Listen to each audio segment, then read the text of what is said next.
Dieu est bon. God is so good. Jésus est en train de parler.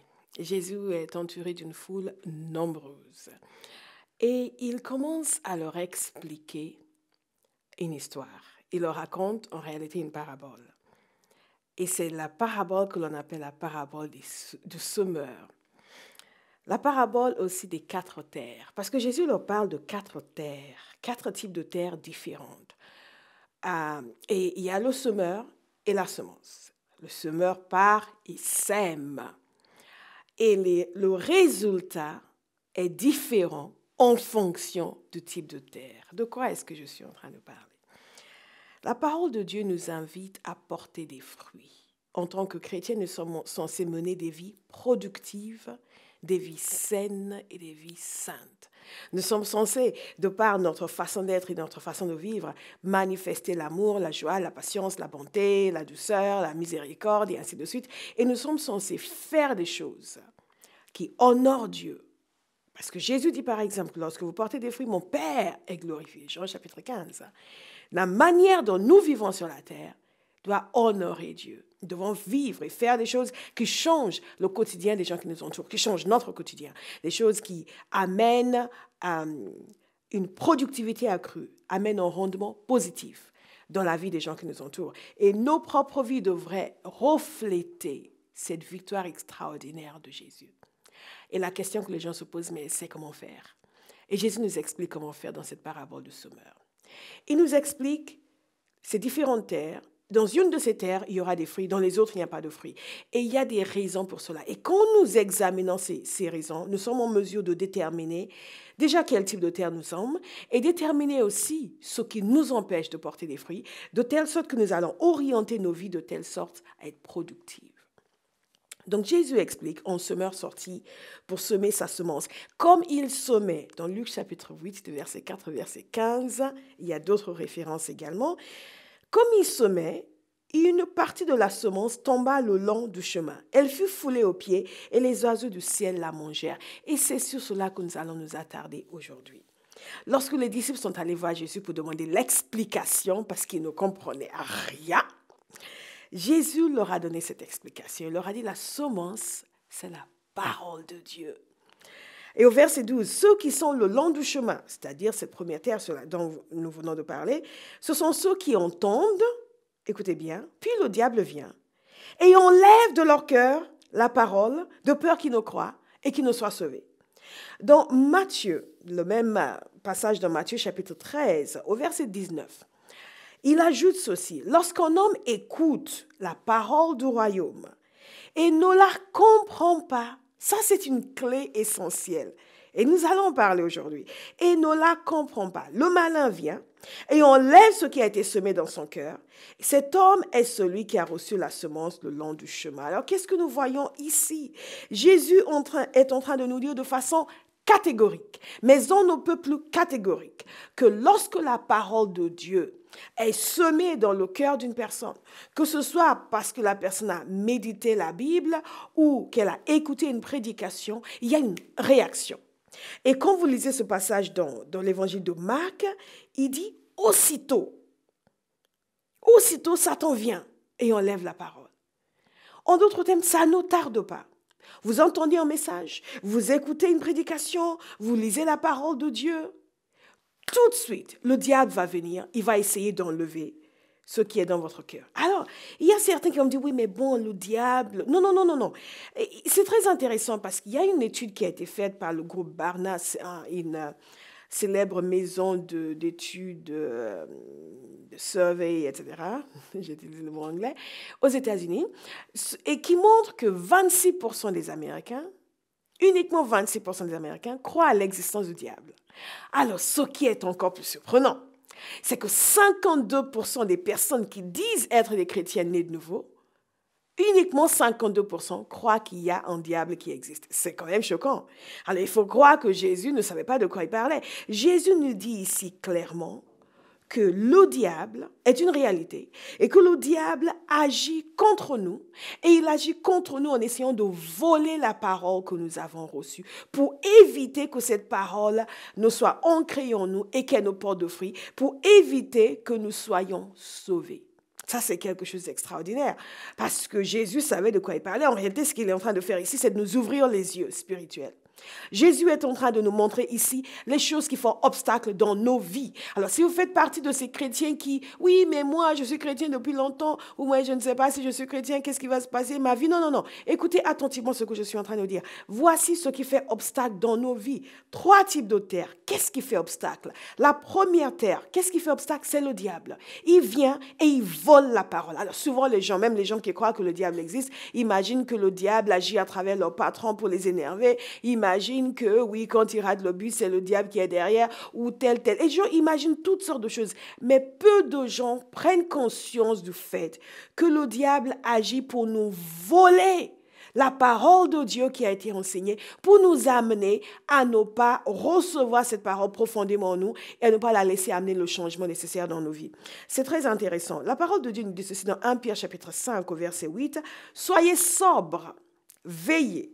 Votre adversaire, le diable, rôde comme un lion rugissant, cherchant qui il dévorera. » C'est une réalité. L'existence du mal, l'existence du diable est une réalité. Et il est temps que nous en prenions conscience. Maintenant, il y a des gens qui vont dans l'autre extrême et tout ce qui leur arrive, c'est le diable. Alors, ils se coupent pendant qu'ils se rasent, c'est le diable. Ou ils laissent tomber quelque chose par terre, ils cassent les œufs dans la cuisine. Ah, Satan! Et vous avez l'impression que le diable les accompagne personnellement et qu'ils sont tellement terribles et dangereux pour lui qu'il est constamment avec eux. Il les accompagne, il les environne. Enfin, il y a les excès, mais ce n'est pas une raison pour nier l'existence du mal et l'existence du diable. Pas le mal comme une force diffuse, mais la Bible nous enseigne clairement, Jésus nous enseigne clairement que le diable est une réalité. Alors, je vais vous lire quelque chose. Certains d'entre vous, vous connaissez certainement C.S. Lewis. C.S. Lewis est connu par beaucoup comme l'auteur des célèbres chroniques de Narnia. Mais C.S. Lewis était aussi un homme qui a beaucoup écrit sur la théologie, sur la défense de l'Évangile. Voilà, c'est le mot que je cherche, la défense de l'Évangile, pour expliquer à ses contemporains que l'Évangile est quelque chose de raisonnable, de logique et d'intelligent. Et il était professeur à l'université d'Oxford et il a écrit un livre qui est très, très intéressant, dont je lui ai parlé d'ailleurs avec quelqu'un que je connais et qui n'est pas croyant et qui s'est un peu retrouvé dans ce livre. C'est un livre qui s'appelle en anglais « The Screwtape Letters ». Et « The Screwtape Letters », c'est un petit livre en forme de lettres, de correspondance entre un vieux démon et son neveu. Et donc, ce vieux démon explique à son neveu comment s'y prendre. Et son neveu lui fait des rapports réguliers sur une personne à laquelle il avait été affecté, donc les tactiques qu'il utilisait pour l'éloigner de Dieu, parce que cette personne, malheureusement pour eux, venait réellement de se convertir, alors que pendant des années, elle allait à l'église sans engagement sérieux. Et là, il fallait faire quelque chose, il fallait y mettre fin. Et cette correspondance est des plus croustillantes et délicieuses. Mais il y a une partie dans cette correspondance où le vieux démon, il écrit à son neveu et lui dit ceci. Je me demande si tu devrais me demander s'il est essentiel de faire en sorte que le patient étant l'individu qui est la cible de l'attaque du démon, que le patient soit dans l'ignorance de ton existence. Cette question, à cette phase de notre lutte, a déjà trouvé réponse pour nous. La réponse a déjà été apportée plutôt par le commandement suprême. Notre politique, pour l'instant, c'est de nous cacher. Et ça, c'est la politique du diable, c'est de se cacher. Et il y réussit tellement bien que la majorité des gens qui ne connaissent pas Dieu sont convaincus que le diable n'existe pas. Et parce qu'il se cache tellement bien, il réussit à faire ce qu'il veut faire avec les gens. Ce qui est malheureux, c'est que l'on soit chrétien et que le diable réussit quand même à se cacher. Et Jésus nous met en garde ici pour nous dire que lorsque nous recevons la parole, le diable viendra tout de suite pour essayer de voler. Alors, comment est-ce qu'il fait pour voler? Il vole en amenant la confusion, en amenant le doute, en amenant des propositions contraires, en amenant la critique, la condamnation. Des fois, vous parlez avec quelqu'un. Prenez par exemple l'exemple de quelqu'un, vous êtes en train de lui parler de Jésus, prenons l'exemple de quelqu'un qui ne connaît pas le Seigneur et qui progressivement s'ouvre et écoute, et est là, ah oui, et commence à voir certaines choses. Mais bon, ne comprend pas encore tout, et cette personne s'en va, et dès qu'elle rentre chez elle, tout d'un coup, elle commence, mais non, mais alors, si je crois ça, ça veut dire que tous les gens que je ne connais pas, ils ne sont pas sauvés alors. Si je crois que je peux être sauvé à travers Jésus, tous les gens qui ne croient pas en Jésus, ils ne sont pas sauvés. Ah non, c'est pas bon. Parce que le diable, il met beaucoup d'idées dans la tête pour essayer de voler ce qu'il a reçu. Oui, mais ça veut dire que je juge et je critique et je condamne les gens. Maintenant, je ne peux pas que juger et condamner les gens. Ça n'a rien à voir, il n'a rien compris. Mais parce qu'il n'a rien compris, le diable a réussi à lui voler ce qui lui a été mis dans le cœur. Et la prochaine fois, vous voyez la personne, oui, mais bon, finalement, je pense que non. Mais vous, les chrétiens, là, vous jugez les gens, mais vous êtes critiques, vous êtes... mais vous, et en plus, vous êtes fanatiques. Voilà, non, vous êtes fanatiques. Je dis, mais attends... Je pensais que tu commençais à prendre conscience de... C'est exactement la même chose qui se passe, même avec des chrétiens. Vous entendez un enseignement sur la guérison, et vous êtes content de « Waouh, Dieu guérit, Amen, Alléluia ». Et dès que vous partez de là, le diable commence à vous dire « Oui, mais bon, sentez dans votre tête, mais ça veut dire que ton oncle qui est mort n'avait pas de foi. Si tu crois que Dieu guérit. » Et tout d'un coup, vous vous sentez coupable. Ah, mais oui, ça veut dire qu'il n'a pas de foi. Mais si je dis que Dieu guérit, ça veut dire que mon oncle n'a pas de foi. Je donne juste un exemple. Comment les choses nous viennent, des idées, des pensées, et vous discutez avec quelqu'un qui va vous dire, mais attends, ma fille, elle a 5 ans, elle est malade. Donc, ça veut dire que je n'ai pas de foi. Et tout d'un coup, non, mais finalement, peut-être, non, c'est pas ça. Au lieu de prendre l'assurance et de dire, on va prier, vous changez tout de suite de discours. Pourquoi le diable est venu voler ce que vous avez reçu? Je ne dis pas que la personne qui vous a parlé est le diable, mais ça agit en vous et ce que vous avez reçu est devenu, finalement, ce n'est peut-être pas ça. Et les gens s'éloignent de la vérité de Dieu parce que le diable vient pour voler quelque chose qui a été déposé dans leur cœur. Je vais vous lire un passage. Il est très important. Dans 2 Corinthiens chapitre 10, verset 4, verset 5, il nous parle des forteresses mentales. Comment est-ce que le diable nous vole la parole? À travers les forteresses mentales qui sont en nous. Et quand vous avez des forteresses mentales, des raisonnements qui sont contraires à la parole de Dieu, c'est un terrain fertile. Il va accentuer et souligner et pousser. Écoutez, les armes avec lesquelles nous combattons ne sont pas charnelles, mais elles sont puissantes par la vertu de Dieu pour renverser des forteresses. Nous renversons des raisonnements et toute hauteur qui s'élève contre la connaissance de Dieu. Des raisonnements. Et c'est au niveau des raisonnements que ça se passe. Et nous amenons toute pensée captive à l'obéissance de Christ. Il est essentiel pour nous, en tant que chrétiens, d'apprendre à amener nos pensées captives à l'obéissance de Christ. Si nous ne le faisons pas, nous allons constamment nous laisser voler ce qui nous a été enseigné. Beaucoup de chrétiens aujourd'hui ont perdu le sens de l'évangile. Parce qu'ils ont laissé la pensée du monde, la pensée humaniste, la pensée mondaine, la pensée postmoderne, leur voler la parole de Dieu qui a été enseignée. Pourquoi? Parce que tout ce qu'ils veulent, c'est être considérés comme étant modernes, être considérés comme étant culturellement sophistiqués. D'ailleurs, j'ai écrit un article sur mon blog anglais que je dois mettre sur le blog français sur ce phénomène du veau d'or que nous appelons Dieu, la conception que l'Église occidentale a aujourd'hui de Dieu, qui dans beaucoup de cas n'a rien à voir avec Dieu. C'est un Dieu que nous nous sommes créés à notre image ou à l'image de notre monde, un Dieu qui accepte tout, qui affirme tout, qui n'a pas de valeur absolue, qui n'a pas de morale, et un Dieu pour qui tout va. Et nous pensons que c'est le Dieu de l'amour, et pour nous, c'est le Dieu de l'amour extraordinaire. Les raisonnements qui sont contre la pensée de Dieu, parce que nous laissons le monde dans lequel nous vivons nous influencer, le diable vient nous voler la parole de Dieu qui a été déposée en nous. Ce que vous pensez dans votre cœur va conditionner votre vie, va conditionner votre existence. Et la vraie bataille, c'est la bataille pour nos pensées, la bataille pour nous amener à penser différemment de la parole de Dieu. C'est important de faire attention. Beaucoup de chrétiens acceptent tout ce qui leur vient dans la tête, toutes les idées, toutes les pensées, toutes les philosophies, juste pour paraître normal aux yeux des gens qui ne connaissent pas Dieu. Pourquoi donc voulez-vous paraître normal aux yeux de quelqu'un qui ne connaît pas Dieu? C'est évident que pour quelqu'un qui ne connaît pas Dieu, vous êtes anormal. Eh bien, assumez. Vous êtes anormal, c'est comme ça. Mais c'est important de protéger nos pensées, protéger la parole que nous avons reçue et ne pas laisser le diable venir nous voler la parole que nous avons reçue. Alors, il y a quelque chose qui est très important qu'il faut noter. Pourquoi le diable a réussi à voler la parole?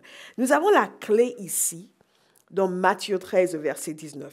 Lorsqu'un homme écoute la parole du royaume et ne la comprend pas, l'absence de compréhension. Dans l'émission précédente, nous avons parlé des cours que nous faisons dans notre église et la manière dont nous amenons les gens à réfléchir sur la parole de Dieu, à décortiquer et à analyser eux-mêmes la parole de Dieu et comment nous voyons le progrès et le fait que beaucoup de chrétiens ne se penchent pas longuement sur la parole de Dieu, se contentent d'écouter vaguement un message du dimanche qu'ils ne réécoutent pas la semaine d'ailleurs et toute la semaine ils reçoivent des impressions sensorielles de toutes sortes d'endroits et ils vont recevoir la prédication de leur émission télévisée préférée et vont recevoir toutes sortes de messages, d'idées, de valeurs qui sont véhiculées à travers la télévision et avec sa pensée postmoderne, antichrétienne, et vont se demander pourquoi ils ne sont pas en feu pour Dieu, zélés et passionnés,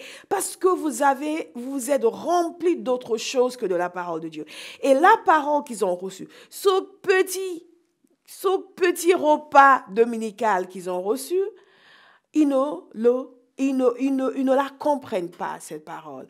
Et il dit que si les personnes ne comprennent pas, comment peut-on comprendre si on n'écoute pas attentivement, si on ne prend pas le temps par la suite d'étudier, de méditer? Nous ne pouvons plus nous permettre, dans notre génération, de nous contenter d'écouter un message le dimanche matin. Ce que vous écoutez le dimanche matin doit vous suivre à la maison. Vous devez réécouter dans la semaine, relire les passages, étudier, méditer. Sinon, votre tête va être une poubelle. Et je pèse mes mots.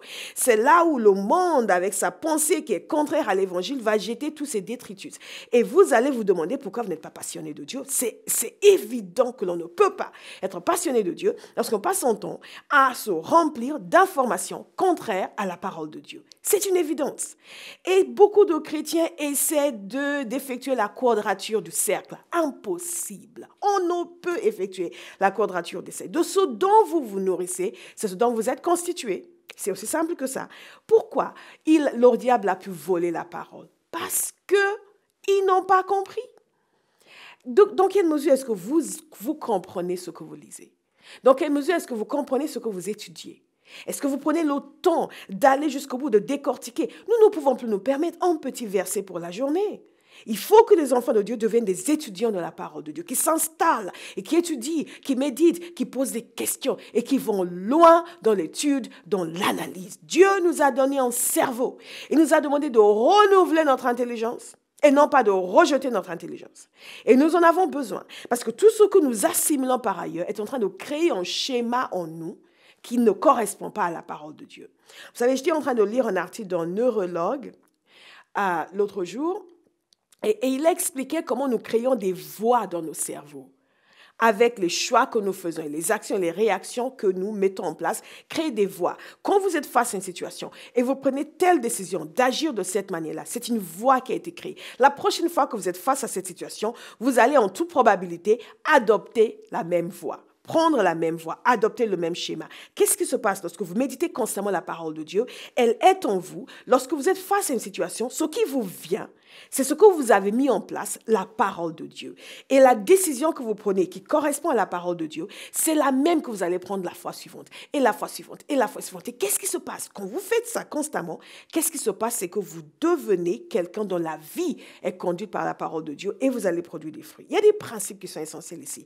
D'abord, le diable vient toujours pour essayer de voler ce que vous avez reçu. Alors que ce soit clair.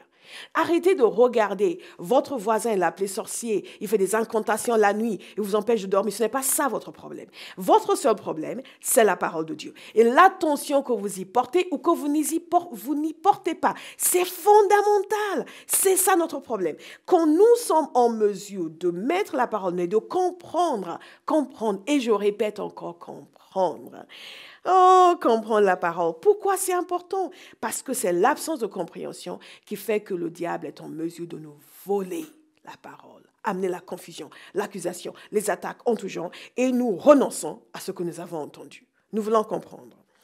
Donc, l'absence de compréhension est dangereuse. Cela a des conséquences. Il y a une opposition concrète. La parole de Dieu nous dit dans 2 Corinthiens 4 que le Dieu de ce monde a aveuglé les gens. Aveuglé, vous vous rendez compte? Vous parlez à quelqu'un de Dieu et vous avez l'impression que vous êtes sur 2 planètes différentes. Mais il ne pige rien. Pourquoi? Parce que le Dieu de ce monde les a aveuglés. Quand je n'étais pas encore chrétienne, je n'aimais pas quand on me disait ça. Donc j'imagine que si vous êtes en train de regarder cette émission et que vous n'êtes pas chrétien et vous n'aimez pas ce que je suis en train de dire, mais c'est pourtant vrai. Et je le dis avec amour. Pensez-y. Pourquoi est-ce que quand on vous parle de Dieu, ça vous semble être une langue étrangère? L'aveuglement. Mais cet aveuglement peut disparaître. Donc, nous avons vu comment le diable nous vole la parole. Nous avons vu que ce vol est une réalité. Et nous avons vu aussi que nous pouvons nous prémunir contre le vol de la parole de Dieu. Et pourquoi c'est important? Parce que sinon, nous n'allons pas porter de fruits. Nous n'allons pas vivre des vies productives. Dites-moi, tous les messages que vous avez entendus, quel impact est-ce qu'ils ont eu sur votre vie? Quel impact? Tous les versets que vous avez lus, quel impact est-ce qu'ils ont eu sur votre vie? C'est extraordinaire le nombre de gens qui peuvent vous citer beaucoup de versets. Vous regardez leur vie, vous dites, il y a un problème. Comme on dit en anglais, there's a disconnect. Ça ne colle pas entre tous ces versets que tu cites et ce que je vois dans ta vie. Absence de compréhension. Le diable vole, le verset reste, mais le sens est parti. Qu'est-ce qu'il faut faire? Il faut chercher la compréhension. C'est notre choix de comprendre. Nous avons la capacité de comprendre. Nous avons la capacité de comprendre parce que nous avons l'Esprit de Dieu. Ce n'est même pas... Nous parlons de l'utilisation de notre intelligence, du renouvellement de notre intelligence, mais en réalité, la compréhension des choses de Dieu nous vient dans notre esprit. Mais nous devons y appliquer notre pensée. Mais c'est Dieu, le Saint-Esprit, qui nous amène la révélation. Et au fur et à mesure que nous méditons la parole de Dieu, qu'est-ce qui se passe? C'est que cette parole change notre manière de penser et fait en sorte que la révélation s'installe à l'intérieur de nous. Notre optique devient complètement différente. Notre vision des choses est complètement différente. Et plus vous comprenez, plus vous comprendrez. Parce que Jésus a expliqué clairement que lorsque quelqu'un a, on lui donnera encore plus. Et celui qui n'a pas, on lui prend ce qu'il a. Pourquoi? Parce que la raison pour laquelle il n'a pas, c'est parce qu'il n'a pas cherché à avoir. Pensez à ceux qu'on a évoqués la semaine dernière. Ceux à qui on parle en parabole, parce que de toute façon, quand on a essayé de leur expliquer les choses, ils n'ont pas voulu comprendre. Donc là, on leur parle en parabole, on ne leur donne aucune explication et ils ne comprennent rien. Mais vous et moi, nous ne sommes pas de ceux-là. Nous voulons comprendre. Dans le psaume 40, au verset 6, il nous a dit ceci: « Tu ne désires ni sacrifice ni offrande. Tu m'as ouvert les oreilles. » Tu m'as ouvert les oreilles. Dieu nous a ouvert les oreilles pour que nous puissions entendre, que nous puissions saisir, que nous puissions comprendre. La compréhension change radicalement notre vie. Il y a une histoire qui est racontée dans la Bible d'un homme, probablement le premier Africain à être converti. C'est l'eunuque éthiopien. Il était allé pour adorer Dieu à Jérusalem et il rentrait chez lui. Et il était en train de lire Ésaïe. Et Dieu, dans sa grande miséricorde, a envoyé un homme qui s'appelait Philippe. L'a envoyé pour rencontrer cet homme. Il lui a dit exactement où aller. Et il est allé se retrouver à côté de cet homme au moment où cet homme lisait le passage d'Ésaïe qui parlait du Messie, Ésaïe 53. Et Philippe a demandé, mais est-ce que vous comprenez ce que vous lisez? Et cet homme a dit, mais comment est-ce que je peux comprendre si personne ne m'explique? Donc, Philippe lui a expliqué de quoi il s'agissait. Cet homme a reçu, il a cru, il était touché et il a demandé à être baptisé. La compréhension, la révélation, la conversion et la transformation. Autre situation, la compréhension, où on voit l'importance de la compréhension de la parole de Dieu, c'est l'histoire de Corneille et sa famille. Corneille était un homme qui était pieux, mais qui ne connaissait pas Jésus. Et Dieu a été touché par Corneille. Et Dieu a donné une vision à Pierre, Simon Pierre, pour que Pierre aille annoncer l'évangile à Corneille. C'est l'explication de la vision. Je ne vais pas vous donner les détails de la vision. Vous pouvez lire dans Actes chapitre 10.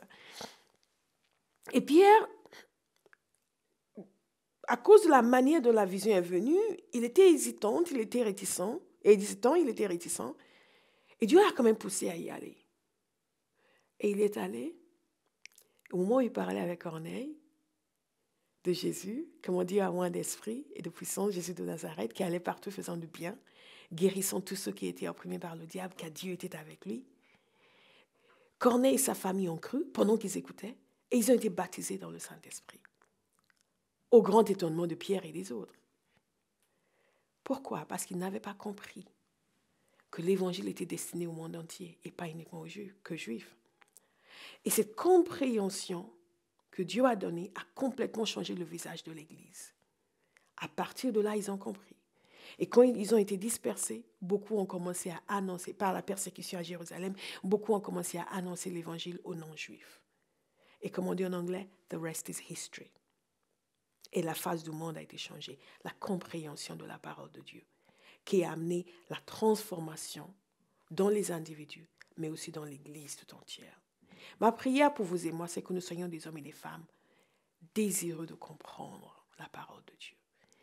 Ça ne se fait pas par osmose. Je suis présent au culte, on parle et ça descend et ça entre et ça se fait comme ça tout seul. Non, ça se fait par l'application, par l'étude, par le sérieux, par mon désir de grandir, mon désir de connaître, mon désir d'apprendre. Je vais vous rappeler encore ce que nous avons vu la semaine dernière, quelque chose que Jésus a dit, que celui qui a des oreilles pour entendre, entende. Que Dieu vous bénisse et à la semaine prochaine.